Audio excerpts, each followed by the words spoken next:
오늘 본문은 예수님이 니고데모를 만나신 후에 유대 지방으로 가셔서 제자들과 함께 지내시면서 세례를 베푸신 결과입니다.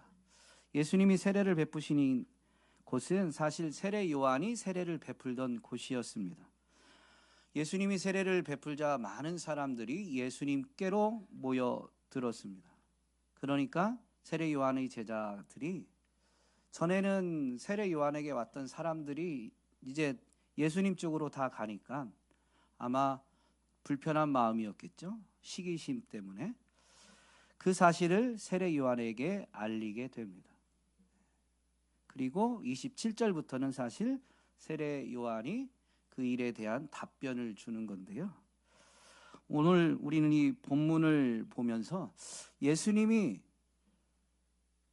세례 요한이 세례 베풀던 그곳, 거기 가서 세례를 베풀면 세례 요한에게 모여들었던 사람이 예수님께로 모여들 거라는 걸 아셨을까요? 모르셨을까요? 충분히 예상되었을 겁니다. 그러면 그게 예상이 됐는데도 세례 요한이 세례 베풀던 곳으로 가셔서 세례를 베푸셨다라고 한다면 그 결과 오늘 본문에서 보여준 제자들의 어떤 이 불편함, 그래서 예수님께 와서 직접 따지진 않았겠지만 그 예수님과 예수님의 제자들 그리고 세례 요한의 제자 사이에 좀 불편함이, 갈등이 분명히 생길 텐데 그것도 아셨을까요? 모르셨을까요? 충분히 모든 걸 아시는 분이니까 다 아셨을 텐데 예수님은 왜 그러셨을까요?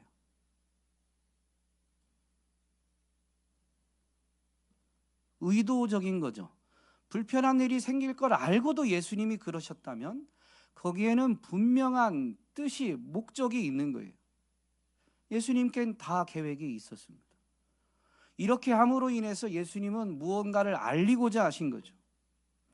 오늘 본문을 통해서 예수님이 인간적으로는 불편한 일이 일어날지라도 세례 요한의 세례 베풀던 현장, 그 근처에 오셔서 세례를 베푸신 그 일의 의미와 그로 인해서 밝혀진 예수님의 사역의 은혜를 우리가 되새기면서 정말로 그리스도로 말미암은 풍성한 은혜를 체험하고 누리고 간증하는 저와 여러분이 되기를 주님의 이름으로 축복합니다. 여러분, 세례 요한이 세례를 베풀었지만 세례 자체가 지금 세례 요한의 사역의 목적은 아니에요. 세례 요한의 사역의 목적, 세례 요한의 사역의 핵심은 뭐예요? 그렇죠. 주님의 길을 예비하는 것입니다. 마태복음 3장에 이 세례 요한의 사역이 나오는데요. 주님의 길을 예비하라라는 것은 이사야 예언자의 예언대로 세례 요한이 그 일을 했다라는 거죠. 그런데 주님의 길을 해야 되는 세례 요한이 행한 사역이 뭐냐면, 세례도 있지만 중요한 건 주님의 길을 준비하기 위해서 그가 선포한 메시지입니다. 마태복음 3장에선 세례 요한이 어떻게 선포했는가, 그 메시지의 내용이 나오는데요. 유대 광야에서 선포하여 말하기를 회개하여라, 하늘나라가 가까이 왔다 하였다. 여러분, 주님의 길을 미리 준비하는 세례 요한이 선포한 말씀, 메시지가 뭐냐면요, 회개하라는 겁니다. 그 메시지를 듣고 사람들이 나온 거예요. 회개하려고. 그래서 회개하고자 하는 사람들에게 세례 요한이 세례를 베풀어 준 거죠. 그러므로 세례 자체가 이 요한의 사역의 목적이 아니에요. 중요한 건 회개하라는 선포였고, 이유는 주님의 길을 준비하는 건데, 주님의 길을 준비한 그 메시지가 뭐냐면 하늘나라가, 하나님의 나라가 가까이 왔다는 거죠. 그러면 주님의 길은 뭘까요? 세례 요한의 이 사역에서 알 수 있는 게 있어요. 회개하라, 하나님의 나라가, 하늘나라가 가까이 왔다. 지금 주님 오실 길을 준비하는 이 요한이 한 말이에요. 그러면 오신 주님, 오시는 그 주님이 행하시는 일은 뭘까요? 하나님의 나라가 임하는 겁니다. 여러분, 예수님을 통해서 하나님의 나라가 이 땅 가운데 임하게 됩니다. 그러므로 그 주님이 오시는 그 길을 준비하는 요한이 이렇게 선포한 거죠. 예수님은 우리 가운데 오셔서 하나님의 나라가 우리 가운데 임하게 하시는 분이십니다. 여러분, 하나님 나라가 우리 가운데 임하는데 누구만 들어가요? 이 앞부분에서 니고데모와의 대화의 주제, 핵심이 그거죠. 니고데모와의 대화의 핵심 주제가 뭐예요? 거듭나야 하나님 나라에 들어간다는 거죠. 그러면 거듭나는 건 어떻게 거듭나요? 물과 성령으로 거듭나는데, 여러분, 예수님은 하나님의 나라가 이 땅 가운데 이루어지게, 임하게 하는 거예요. 그 이 땅이라는 것은 이 땅에서 살아가는 사람들이죠. 그러므로 엄밀히 말하면 사람들이 하나님 나라에 들어가게 하는 게 예수님의 행하실 일, 예수님이 나아갈 길입니다. 그런데 여러분, 거듭남은 어떻게 이루어져요? 물과 성령으로. 그런데 그것이 예수님이 행하실 일이라니까요. 예수님이 굳이 그 사역을 시작하면서, 그 길을 걷기 시작하면서 세례 요한이 세례를 베푸는 자리에 오신 것은요, 세례 요한은 주님의 길을 준비했고, 그 주님의 길을 준비한 요한의 사역을 예수님이 이어서 그 길로 나아가시는데, 엄밀히 말하면 요한의 사역을 그저 단순히 이어가는 게 아니라요, 요한의 사역을 이어서 정말로 주님이 그 사역을 완성하시는 데 있습니다. 이걸 나타내기 위해서 세례 요한이 세례를 베풀던 곳으로 가셔서 예수님이 세례를 베푼 거고, 이 의미를 알게 된 이 세례 요한은 제자들은 시기하지만 그 의미를 알기 때문에 제자들에게 설명해 주죠. 하늘이 주시지 않으면 사람은 아무것도 받을 수 없다. 여러분, 세례는 도대체 무슨 의미였길래, 자신도 세례를 베풀었지만 자신이 베푼 세례가 사람들에게 무언가를 정말로 주는 게 아니다라는 거죠. 요한의 세례는 이제 줄어들게 될 거예요. 그리고 사실은 끝나게 될 거예요. 그리고 세례가 상징하는, 세례가 의미하는 것을 예수님이 이제 온전히 이루실 거라는 거죠. 이것을 잘 보여주는 설명이 오늘 본문에서 뭐냐면요, 25절입니다. 요한의 제자들과 어떤 유대 사람 사이에 정결 예법을 두고 논쟁이 벌어졌다. 이 논쟁은 무엇에 대한 논쟁일까요? 유대인과 요한의 제자들.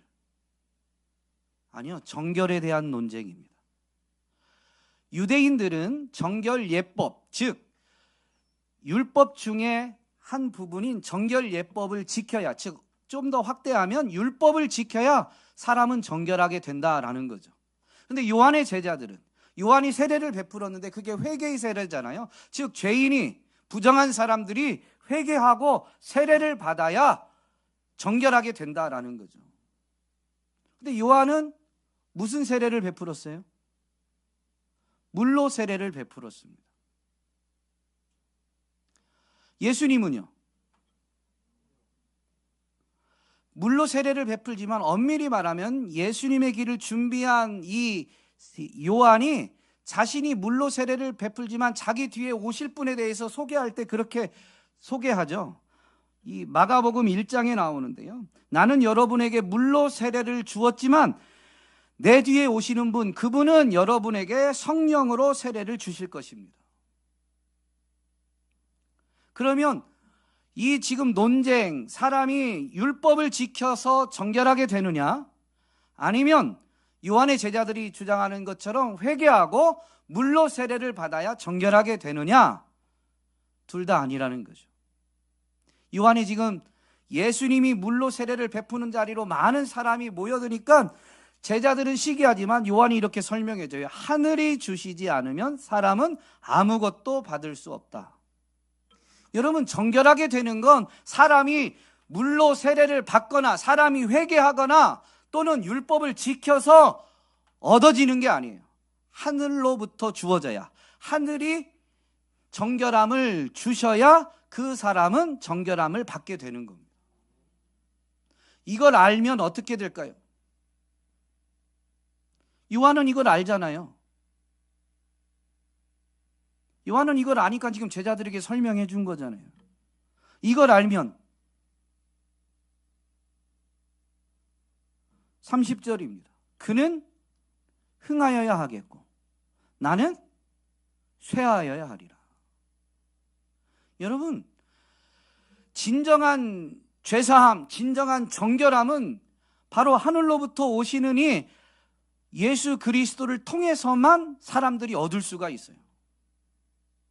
그러면 지금까지 그분의 길을 준비한 내가 여전히 살아 있어야 돼요? 아니면 사람들에게 진정한 정결함을 주고 구원의 은혜를 가져다 주는 예수님이 드러나야 되겠어요? 그분이 드러나야 돼요. 그런데 그분을 내가 소개하는데 내가 너무 앞에서 설치면 그분을 잘 드러내는 거예요? 가리는 거예요? 가리는 거예요. 그걸 너무 잘하니까 세례 요한이 전혀 아쉬워하지 않아요. 오히려 이 신랑의 친구처럼, 결혼식을 하고 있는 그 신랑의 친구처럼 자기는 사람들이 오히려 예수님께 가는 게 기쁘다는 거죠. 여러분, 예수 그리스도를 통해서만 진정한 죄 씻음, 정결함이 주어지게 되는 겁니다.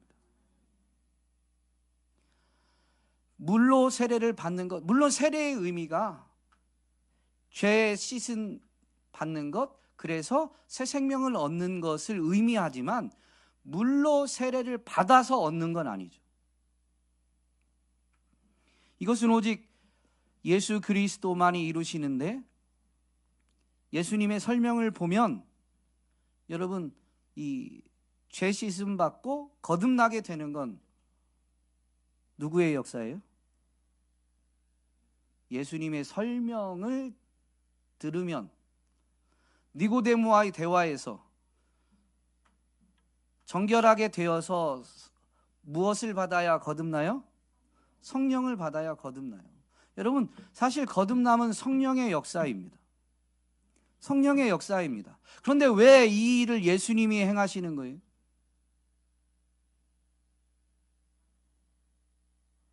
여러분이 거듭난 건 누구의 역사? 성령의 역사. 분명히 우리가 거듭나는 건 우리 안에서 성령님이 역사하셔야 우리의 영이 새롭게 탄생하게 되는데요. 왜 이 일이 예수님이 행하시는 일이라고 말하냐는 거죠. 네? 예수님이 성령을 주시니까. 여러분, 예수님은 도대체 어떤 분이시길래 우리에게 성령을 주시느냐? 그리고 우리 편에서는 예수님이 주시는 성령을 우리는 어떻게 받게 되느냐라는 거죠. 여러분, 예수님이 여러분에게 성령을 주신대요. 여러분, 어떻게 주셨어요? 여러분, 성령을 받으셨죠? 받으셨잖아요. 거짓말하면 지옥 갑니다. 이거는 진짜예요.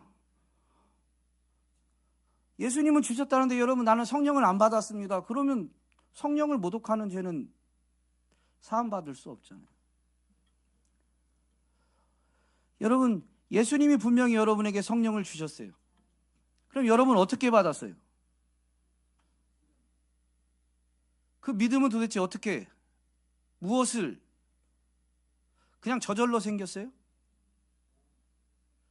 복음, 말씀을 들을 때 믿음이 생긴 거죠. 그럼 그 말씀도 누가 주신 거예요? 하나님이, 예수님이 주시는 거예요. 여러분, 34절에 보면 하나님께서 보내신 이는 하나님의 말씀을 전한다. 그것은 하나님께서 그에게 성령을 아낌없이 주시기 때문이다. 여러분, 예수님은 하나님으로부터 성령을 아낌없이, 한량 없이, 한계 없이 공급받은 분이에요. 그러다 보니까 예수님이 말씀을 가르치시면서 말씀을 듣는 자들, 그 사람들에게 성령을 주시는 겁니다. 예수님이 죽으시고 부활하신 다음에요, 부활의 소식을 제자들이 듣게 돼요. 무덤에 찾아갔던 여인들의 입술을 통해서, 또 여인들의 전함을 듣고, 여인들은 무덤에 갔다가 천사를 만나고 너희들이 찾는 분이 살아나셨다라는 천사의 증언을 들었거든요. 무덤은 비어있고. 그래서 제자들에게 알렸는데 제자 중 일부가 직접 무덤에 가서 봤더니 정말로 무덤이 비어있었어요. 그래서 예수님이 부활하셨다라는 것을 제자들이 전에는 들어요. 부활의 소식을. 그런데 예수님이 부활하셨다는 소식을 듣고 제자들이 어떻게 해요? 믿지 못하고 갈릴리로 가거나 자신들의 고향으로 가요. 누가복음 24장에는 엠마오로 내려가는 두 제자가 나옵니다. 부활의 소식을 듣고도 엠마오로 내려가는 두 제자에게 누가 찾아와요? 예수님이 찾아오세요. 부활하신 예수님이 찾아오시는데 그 두 제자가 알아봐요, 못 알아봐요? 못 알아봐요. 그냥 그분과 동행해 내려갑니다. 엠마오까지. 그런데 엠마오까지 가면서 예수님이 무슨 일 하세요? 무슨 말씀을 가르쳐요? 구약에서, 즉 이 구약에 있는 글 중에서 예수님에 대한 글들을 직접 언급하시면서 설명해 주세요. 그게 누가복음 24장 27절에 나와요. 예수께서는 모세와 모든 예언자에서부터 시작하여 성경 전체에서 자기에 관하여 써놓은 일을 그들에게 설명하여 주셨다. 그렇게 해서 계속 가는데 어느덧 이제 엠마오라는 동네에 이르렀죠. 그래서 이 두 사람은 이제 자기 동네에 왔으니까 거기 들어가려고 하는데 예수님은 어떻게 하시려고 해요? 예수님은 목적지가 없으셨지만 이 두 제자는 이제 목적지에 왔는데 예수님은 더 지나가시려고 합니다. 그러니까 두 제자가 어떻게 해요? 오늘 우리와 같이 유하세요. 오늘 우리와 같이 더 시간을 보내시고 가셔야 될 길은 다음 날 가시라고 하는 겁니다. 여러분, 이 두 제자는 왜 예수님이 예수님인지도 모르면서 예수님을 붙잡은 거예요? 말씀을 들었고 말씀을 듣고 싶어 서예요. 그래서 그날 이제 같이 유하면서 식사를 하려고 하는데 그때 예수님이 누가복음 24장 30절에 보면 그들과 함께 음식을 잡수시려고 앉으셨을 때 예수께서 빵을 들어서 축복하시고 떼어서 그들에게 주셨다. 그제서야 그들의 눈이 열려서 예수를 알아보았다. 여러분, 말씀을 예수님께 직접 들어도요, 예수님이 은혜와 복을 베풀어 주셔야, 예수님이 성령을 선물로 주셔야 여러분 그 말씀이 깨달아져서 정말로 그 말씀이 누구를 가리키는지, 그분이 누구인지를 드디어 보게 되는 거예요. 여러분, 예수님이 성령을 주시는데 언제나 그 매개체는 뭐냐면 말씀입니다. 말씀입니다. 정말로 우리가 성령 세례를 받고 성령의 능력이 아니면 정말로 예수님의 대속의 은혜를 온전히 받아들일 수 없고 우리의 지식으로, 우리의 의지와 노력으로 믿어지는 게 아니니까. 그게 성령의 역사라는 게 분명한 진실한 고백이라면요, 예전에 믿었으니까 지금은 나는 안 믿어도 되는 게 아니잖아요. 그 믿음을 통해서 주어지는 그 은혜가 단 한순간도 필요치 않은 순간이 없으니까. 예전에 믿었어도 지금도 믿음이 필요하다라고 하면, 다른 말로 바꾸면 지금도 성령의 도우심, 성령의 역사하심이 내게는 절대적으로 필요한 거예요. 그렇다면 여러분, 예수님이 성령을 주시는데 말씀을 통해서 주시니까 그걸 아는 사람은 하나님의 말씀, 기록된 말씀을 가까이 할까요? 멀리 할까요? 여러분은 어떻습니까? 여러분이 스스로 점검하셔야 돼요. 여러분이 바쁘고 분주한 일상 때문에 말씀을 가까이 하지 못하는 것 하나님이 모르시는 거 아닙니다.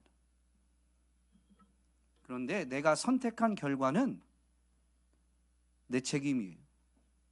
하나님이 안 주시고자 하신 건 아니에요. 하나님은 한량없이 주시고자 하셨고, 그래서 예수님은 성령을 한량없이 받으셨죠. 분명한 증거예요. 하나님은 우리에게 성령을 부어주시는데 조금 맛배기만 보게 해주시는 분이 아니에요. 한량없이 주시고자 하시는 거죠. 그리고 하나님으로부터 성령을 한량없이 받으신 예수님은 믿는 자들에게 성령을 한량없이 주시고자 합니다. 그런데 말씀을 통해서인데 우리가 그 말씀을 사모하지 않고 말씀을 들으려고 하지 않고, 그래서 그 말씀을 가까이 하고 내가 읽고 묵상하려고 하지 않는데 성령의 역사하심을 우리가 어떻게 확인하고 체험하고 누리겠어요? 여러분, 성령의 역사하심을 정말로 사모하신다면 기록된 하나님의 말씀을 사모하고 붙드시기를, 읽고 묵상하고 주일 설교에도요 몸부림쳐야 돼요. 몸부림쳐야 돼요. 주일날 예배 드리는데요, 설교 시간에 조시는 분들이 있어요.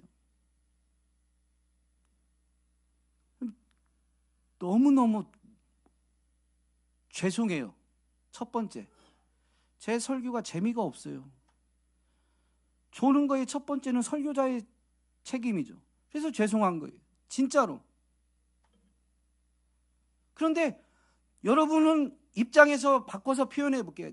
저는 죄송하지만 제가 죄송해야 한다고 해서 여러분들이 나중에 하나님 앞에 섰을 때 정말로 성령의 그 역사하심을, 성령의 도우심을 이제 잃어버려가지고 하나님 앞에 심판대에 섰을 때, 여러분이 하나님 앞에 변명할 때, 여러분을 변호할 때, 온유교회 담임 목사가 설교를 더럽게 재미없게 해가지고 제가 졸다가 말씀을 놓쳤습니다. 그게 하나님께는 받아들여질 만한 이유가 되겠느냐라는 거죠. 판단은 여러분 몫입니다. 하나님이 그 여러분의 변호를 수긍해 주시고, 목사가 설교를 너무 재미없게 했는데도 불구하고 재미없게 했기 때문에 네가 졸은 건 무죄다 라고 하신다면, 졸은 것 자체가 문제가 아니라, 그래서 성령의 역사하심을 받지 못했다라고 할 때 그게 네 책임이 아니다라고 하나님이 선언해 주신다면 그나마 다행이죠.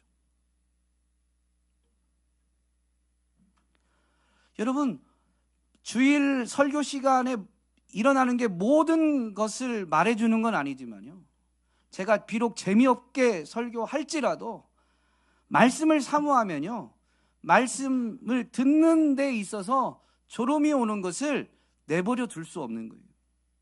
여러분도 아시잖아요. 정말로 성령을 사모했을 때, 말씀을 들을 때요, 말씀을 듣는 사람이 중요해요, 말씀을 받는 사람이 중요해요? 둘 다 중요하지만 누가 더 중요해요? 듣는 사람, 전하는 사람보다 받는 사람이 중요합니다. 그래서 여러분 책임은 51, 제 책임은 49. 어쨌든 여러분 말씀을 사모하시고 말씀 받기 위해서 몸부림치시기를 정말로 주님의 이름으로 간절히 부탁드립니다.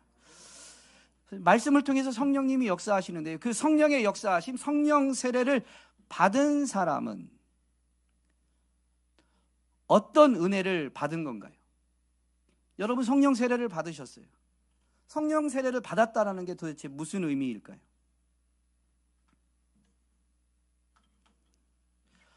요한복음 13장 세족식 사건에서 예수님이 하신 말씀대로 하면 이미 목욕한 사람이에요. 그게 무슨 의미냐면 여러분은 이미 정결하게 되었다라는 거죠. 그걸 교리적인 용어로 바꾸면 여러분은 이미 의롭다 하심을 받았다는 거예요. 의롭다 하심을 교리적 용어, 다른 말로 더 압축해서 말하면 한자어로 칭의입니다. 여러분이 칭의를 받았는데요, 칭의를 받는 데 있어서는 두 가지 사건이 동시에 일어나요. 하나는 뭐냐면 예수님이 우리의 죄를 담당해 주심으로 인해서 우리의 죄가 씻겨지는 거예요. 예수님이 죄값을 다 지불하셨어요. 우리의 죄를 짊어지시고. 그래서 우리의 죄가 다 사해진 거예요. 씻겨진 거예요. 그런데요, 여러분 잊지 마셔야 돼요. 죄가 씻겨진 것은 의로운 거랑은 다른 문제입니다. 설명을 드릴게요. 설명이 많아지면 시간이 오래 걸리는데. 여러분, 이 땅에서도 세상에 이 법에 의해서 범법자가 있어요. 범법자가 또 법원의 판단에 의해서 죄값을 치르게 되죠. 뭐 벌금을 내든 또는 징역을 살든 그 죄값을 다 치르고 나면 죄는 법적으로는 죄가 있는 거예요, 없는 거예요? 없는 거죠. 그러면 죄가 없는 거예요? 죄가 다 죄값을 치러서 죄가 없다, 죄가 씻겨졌다라는 거죠. 그러면 그 죄값을 치른 사람 보고 이 시대의 의인입니다 라고 말합니까? 의롭다는 것은 죄가 씻겨졌다, 죄값을 치렀다라는 것과는 다른 거예요.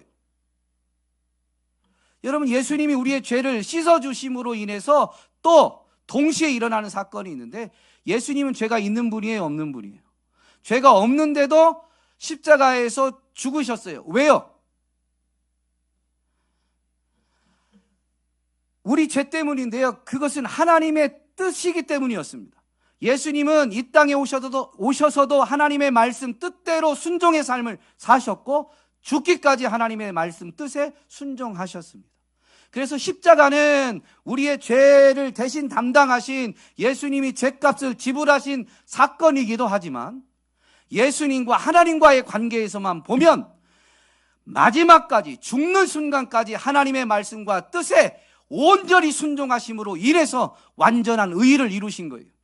그래서 예수님의 십자가의 사건을 우리가 믿음으로 받을 때에는 두 가지가 동시에 일어나요. 우리의 죄 씻음과 예수님이 죽기까지 순종하신 완전한 순종, 그로 인해서 예수님의 그 완전한 의의가 우리에게 전가되어지는 겁니다.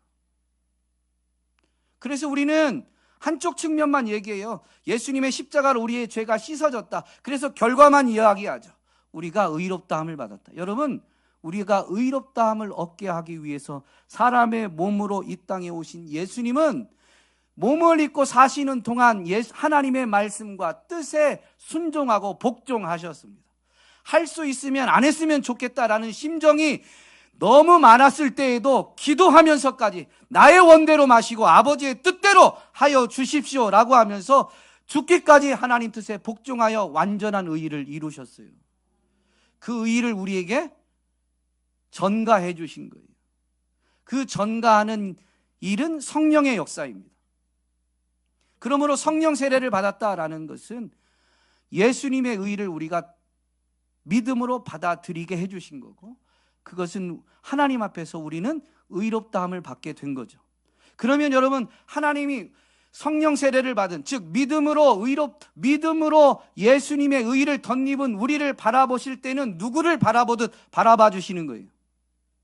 예수님을 보듯 봐주시는 거예요. 그래서 우리가 그분의 자녀가 되는 거죠. 신앙생활하면서 구원의 은혜를 받았다고 하면서도요, 지난 한 주간 말씀대로 살지 못하고 내 욕심에 이끌려서 너무 하나님 뜻대로 살지 못했다라는 것이 우리의 현실입니다. 분위기가 이상하죠? 저의 현실입니다. 그러면 사람은 그 한 주간에 내가 살았던 삶, 즉 내 모습, 내 상태 때문에 예배 자리에 오면서 나는 하나님의 은혜를 입기가 참 합당하지 않다라는 생각이 듭니다. 여러분, 칭의는 하나님 앞에 나아가는 데 있어서 우리의 상태로 나가는 게 아니에요. 예수님의 의로 나아가는 거죠. 이 칭의는 법적 용어입니다. 우리의 실제 모습을 말하는 게 아니에요. 실제 모습에 대한 하나님의 선언이 아니라 믿음으로 말미암은 예수 그리스도에 대한 그 선언을 우리에게도 해주시는 거예요. 그래서 여러분, 우리가 우리를 볼 때는 우리의 상태가 너무 낱낱이 보여지잖아요. 우리 하준일 집사님의 믿음의 고백, 버러지 같다는 표현을 참 많이 하시는데요. 남들이 볼 때 여러분 하준일 집사님이 버러지 같아요? 제가 볼 때는 우리 교회에서 제일 잘생긴 사람 축에 속합니다. 미남이시잖아요. 그래서 오늘 점심에 떡을 내십니다. 어쨌든 제가 볼 땐 그런데 본인은 그런 거예요. 저는 집사님의 영적인 상태를 전혀 몰라요. 저는 여러분의 겉모습만 봅니다. 그래서 이쁘게 하고 오면 아, 이분이 요즘 은혜가 많으시구나 이렇게 느끼는 거예요. 옷 잘 입고 오세요. 어쨌든 근데 본인은 자신만 알아요. 내 상태는 나만 알아요. 그러다 보니까 내 상태를 내가 아니까 하나님 앞에 무언가를 구한다는 게 참 송구하고 그런데요. 여러분 그런데도 불구하고 뻔뻔하게 하나님 앞에 기도해요, 안 해요? 뭐라고 기도해요? 여러분 어차피 하나님 제발 은혜를 조금만 주세요. 그렇게 기도하나 하나님 제발 은혜 좀 왕창 주세요. 그렇게 기도하나 두 개 다 뻔뻔한 거예요. 어차피 뻔뻔할 거 여러분 하나님이 우리를 예수님 보듯이 보신다. 아니 우리 편에서 보면 하나님이 우리를 그렇게 봐주시니까 우리의 상태가 그렇다는 게 아니라 하나님이 우리를 그렇게 바라봐 주시고 우리를 그렇게 여겨주시니까 이걸 다른 말로 표현할게요. 우리가 기도하는 내용으로 표현하면요. 우리는 하나님 앞에 못 받을 은혜가 없어요. 하나님이 예수님께 어떤 것도 아끼셨어요? 안 아끼셨어요? 오늘 본문에 보면 35절인가요? 모든 것을 아들에게 맡겼어요.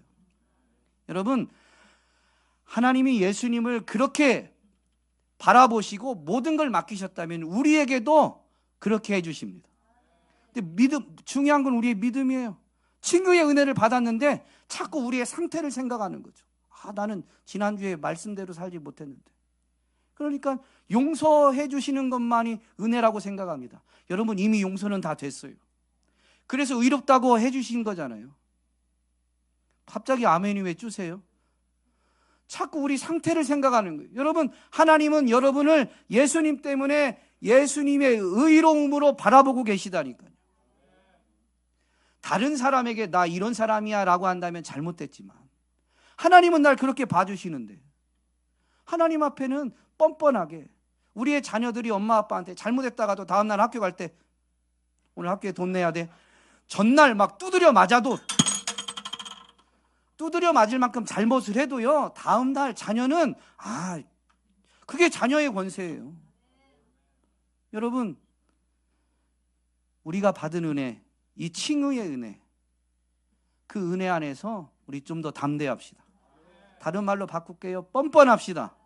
그래서 더 큰 은혜를 구하시고 더 큰 복을 구하시고 기도한 것을 받을 만큼 합당하게 살고자 몸부림치셔서 하나님 정말로 우리를 예수님 보듯이 예수님처럼 여겨주신다. 우리 하나님의 자녀요 하나님의 소유된 백성이다라는 것을 간증하게 되기를 주님의 이름으로 축복합니다.